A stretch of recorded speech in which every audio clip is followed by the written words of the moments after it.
மதுரையில் டங்ஸ்டன் சுரங்கம் அமைக்க எதிர்ப்பு தெரிவித்து தற்பொழுது விவசாயிகள் பல்வேறு வாசகங்கள் அடங்கிய பதாகைகளை கையில் ஏந்தியபடி இந்த பேரணியில் ஈடுபட்டு வருகிறார்கள். நரசிங்கம்பட்டி மலைக்கோவில் பகுதியிலிருந்து மதுரை தல்லாக்குளம் தபால் தந்தி அலுவலகம் நோக்கி இந்த பேரணியானது நடைபெற்றுக் கொண்டிருக்கிறது. மேலும் மேலூர் தாலுகா முழுவதும் வணிகர்கள் கடைகளை அடைத்துவிட்டு இந்த பேரணியில் ஈடுபட்டு வருகிறார்கள். அவர்களை தடுக்கும் விதமாக தற்பொழுது போலீசார் அங்கு பாதுகாப்பு பணியில் ஈடுபடுத்தப்பட்டிருக்கின்றனர்.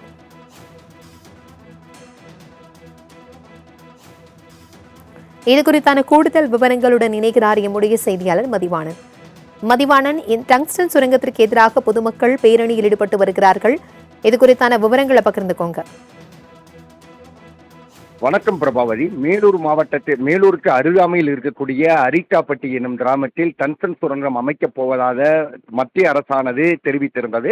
இதனை கிட்டத்தட்ட ஏலம் என்பதை வேதா நிறுவனத்தினுடைய இணை நிறுவனமான ஹிந்துஸ்தான் நிறுவனம் எடுத்திருக்கிறது. அதை அறிந்த அனைத்து அந்த கிராமத்தை சேர்ந்திருக்கிற பொதுமக்கள் மட்டுமல்லாது தமிழ்நாட்டில் இருக்கக்கூடிய அனைத்து மக்களும் மிகப்பெரிய அதிர்ச்சியில் உறைந்திருக்கின்றனர் என்று சொல்லலாம். இதனை அடுத்துத்தான் மதுரை மாவட்டம் அரிக்காப்பட்டியில் தொடர்ந்து பல்வேறு போராட்டங்கள் நடைபெற்று வரக்கூடிய சூழ்நிலையில் தமிழகத்தில் இருக்கக்கூடிய அனைத்து அரசியல் கட்சி தலைவர்களும் மதுரை மாவட்டம் மேலூருக்கு அருகாமையில் இருக்கக்கூடிய அரிக்காப்பட்டி கிராமத்திற்கு வருகை தந்து அந்த கிராமத்து மக்களுக்கு அவர்கள் ஆறுதல் தெரிவிப்பதோடு மட்டுமல்லாமல் எந்த விதத்திலும் இந்த டங்ஸ்டன் சுரங்கம் அமைப்பதற்கு தமிழ்நாடு அரசாங்கம் இடம் கொடுக்கக்கூடாது என்று சொல்லியிருக்கிறார்கள். தமிழக அரசை பொறுத்தவரையில் மிக தெளிவாக சட்டமன்றத்தில் ஒரு தனி தீர்மானம் என்பதை நிறைவேற்றிருக்கிறது. அந்த தனி தீர்மானத்தை பார்த்தமானால் ஒன்றிய அரசு அறிவித்திருக்கிற இந்த ஏலத்தினுடைய விதிகள் அடிப்படை என்பது எங்களுக்கு இதுவரை தெரியாது. நாங்கள் எந்த விதத்திலும் இது போன்ற திட்டத்தை நாங்கள் அனுமதிக்க மாட்டோம் என்று சொல்லுவதோடு மட்டுமல்லாமல் பல்லுயிர் காப்பதம் என்றும் நாங்கள் அறிவித்திருக்கிறோம். அதே காரணத்தினால் உடனடியாக இதை நிறுத்த வேண்டும் என்ற தனி தீர்மானமும் இருந்து கொண்டிருக்கிறது.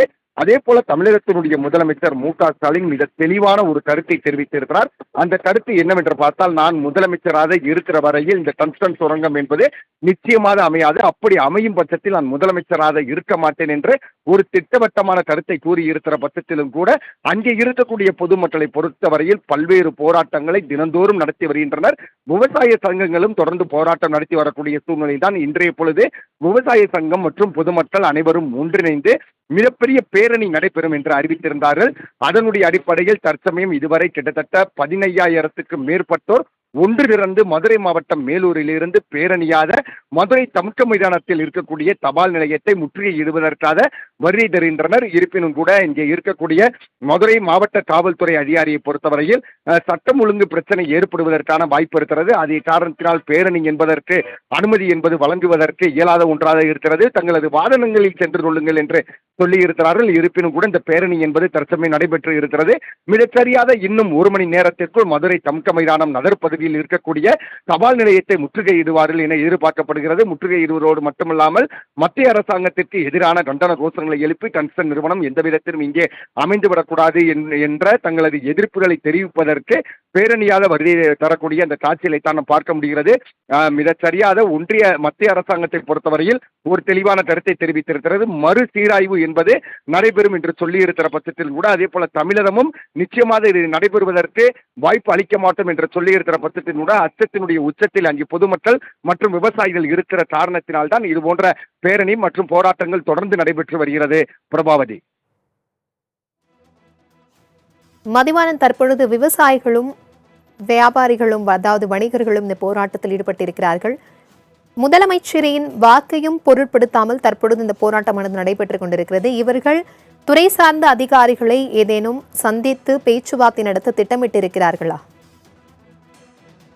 நிச்சயமாக ஒவ்வொரு நாளும் பல்வேறு போராட்டங்கள் தொடர்ந்து நடைபெற்று வரக்கூடிய சூழ்நிலையில் தமிழகத்தினுடைய முதலமைச்சர் தெளிவான கருத்தை தெரிவித்திருக்கிறார். அதனுடைய அடிப்படையில் நாம் என்னவென்று பார்த்தோமானால், நான் முதலமைச்சராக இருக்கிற வரையில் இந்த திட்டம் என்பது நிச்சயமாக நடைபெறாது என்ற தெளிவான கருத்தை தெரிவித்திருக்கிறார். இருப்பினும் கூட அச்சத்தினுடைய உச்சத்தில் இருக்கக்கூடிய காரணத்தினால்தான் எங்களது இயற்கை வளம் நிச்சயமாக பறிக்கப்படுவதோடு மட்டுமல்லாமல் வருங்கால தலைமுறையினருக்கு நாங்கள் விட்டு செல்வது சொத்தை விட நாங்கள் சம்பாதிக்கும் பணத்தை விட எங்களது இயற்கை வளங்களை நாங்கள் விட்டு செல்ல வேண்டும் என்ற உயர்ந்த எண்ணத்தில் இருந்து கொண்டிருக்கிறோம். இது போன்ற இயற்கை வளங்களை அளிக்கக்கூடிய இந்த டங்ஸ்டனை எடுப்பதற்கு நாங்கள் எந்த விதத்திலும் அனுமதிக்க மாட்டோம் என்று சொல்லிதான் ஆரம்ப காலகட்டத்தில் இருந்து இந்த போராட்டமானது தொடர்ந்து நடைபெற்று வருகிறது. அதே போல அனைத்து அரசியல் கட்சி தலைவர்களும் இங்கே வருகை தந்து அந்த மக்களுக்கு ஆதரவு தரக்கூடிய காட்சிகளை அன்றாடம் நாம் கணிக்க முடிகிறது. இங்கே இருக்கக்கூடிய மாவட்ட ஆட்சித்தலைவரும் இதில் தெளிவான கருத்தை தெரிவித்திருக்கிறார். ஒரு முறை விவசாய சங்கங்கள் அனைவரும் ஒன்றிணைந்து மாவட்ட ஆட்சித்தலைவர் சங்கீதா அவர்களை சந்தித்த பொழுது தமிழக அரசும் இதில் தெளிவாக இருந்து கொண்டிருக்கிறது. இந்த திட்டத்தை நாங்கள் அனுமதிக்க மாட்டோம், தயவு கூர்ந்து அனைவரும் புரிந்து கொண்டு போராட்டங்களை கைவிடுங்கள். இது போன்ற திட்டங்களை தமிழக அரசு மட்டுமின்றி மாவட்ட நிர்வாகமும் அனுமதிக்காது. இப்படி ஒரு ஏலம் விட்டிருக்கிறார்கள் என்ற செய்தி கூட மாவட்ட நிர்வாகத்திற்கு தெரியப்படுத்தாத காரணத்தால் யாரும் அச்சம் பட தேவையில்லை என்று சொல்லியிருக்கிறார்கள். அதே போல அதை சார்ந்து இருக்கிற அதிகாரிகளையும் கூட சந்திக்கிற பொழுது முதலமைச்சரே சொல்லியிருக்கிறார், மாவட்டத்தினுடைய ஆட்சித்தலைவர் சொல்லியிருக்கிறார், இதை தாண்டி எங்களை சந்திப்பது எதற்காக, நிச்சயமாக இது போன்ற திட்டங்கள் வருவதற்கு வாய்ப்பில்லை என்று சொல்லுகிறார்கள். இருப்பினும் கூட மக்களை பொறுத்தவரையில் மெல்ல மெல்ல இந்த டங்ஸ்டன் நிறுவனம் வந்து இந்த வேலைகளை ஆரம்பித்து விடும் என்ற அச்சத்தின் காரணமாகத்தான் இது போன்ற போராட்டங்களை முன்னெடுத்து செல்கின்றன. இந்த போராட்டம் என்பது உன்னதமான போராட்டமாக இருந்து கொண்டிருக்கிறது, உணர்வுபூர்வமான போராட்டமாக இருந்து கொண்டிருக்கிறது. தற்சமயத்துக்கு 5000 ஏக்கரில் இது அமையும் என்று சொன்னாலும் கூட இது பல லட்சம் ஏக்கரை அளிப்பதற்கான ஒரு வழிவகை என்பது இருந்து கொண்டிருக்கிறது. மிகப்பெரிய இயற்கை சீற்றழிவை தரக்கூடிய இந்த திட்டத்தை நாங்கள் எந்த விதத்திலும் அனுமதிக்க மாட்டோம் என்று சொல்லிதான் ஒவ்வொரு போராட்டமும் கவன ஈர்ப்பு போராட்டமாக நடைபெற்று வந்த சூழ்நிலையில் இன்று தமிழகம் என்று மட்டுமின்றி இந்தியா முழுவதும் பார்க்கக்கூடிய அளவிற்கு இந்த போராட்டமானது முன்னெடுத்து செல்லப்படுகிறது. கிட்டத்தட்ட 10,000க்கும் மேற்பட்ட விவசாயிகள் தற்சமயம் ஒன்றிணைக்கிற சூழ்நிலையில் இன்னும் 20,000க்கும் மேற்பட்டோர் மதுரை மாவட்டத்திற்கு வருகை தருகிற பொழுது நிச்சயமாக இந்த பேரணியில் கலந்து கொள்வார்கள். அதே போல இங்கே இருக்கக்கூடிய இந்த தபால் நிலையத்தை முற்றுகையிடுவார்கள் என்ற பெரும் எதிர்பார்ப்பு இருக்கிற காரணத்தினால் அளவுக்கு அதிகமான போலீசார் குவிக்கப்பட்டிருக்கின்றனர். குறிப்பிட்டு சொல்ல வேண்டும் என்று சொன்னால் கம்கமைதானது என்னும் இடத்தில் நுழைவதற்கே அனைத்து இடங்களிலும் அந்த பேரிகார்டு என்பது அமைக்கப்பட்டிருக்கிறது. போராட்ட குழுவினருக்கு அனுமதி என்பது வழங்கியிருக்கிற பட்சத்தில் கூட தபால் நிலையத்திற்கும் அங்கே வேலை செய்யக்கூடிய ஊழியர்களுக்கும் எந்தவித அசம்பாதமும் ஈடுபட்டு விடக்கூடாது என்பதற்காகத்தான் இந்த தடுப்பு வெளியில் நாங்கள் அமைத்திருக்கிறோம் என்று சொல்லியிருக்கிறார்கள். இந்த பேரணி என்பதும் இதை சரியாக இன்னும் 1 மணி நேரத்திற்குள் மதுரை மாநகரினுடைய மையப்பகுதிக்கு வரக்கூடும். அவ்வாறு வருகிற பட்சத்தில் கடுமையான போக்குவரத்து நெரிசல் என்பது ஏற்படும் என்பதில் எந்தவித மாற்றமும் இல்லை. பிரபாவதி, தகவல்களுக்கு நன்றி மதிவாணன்.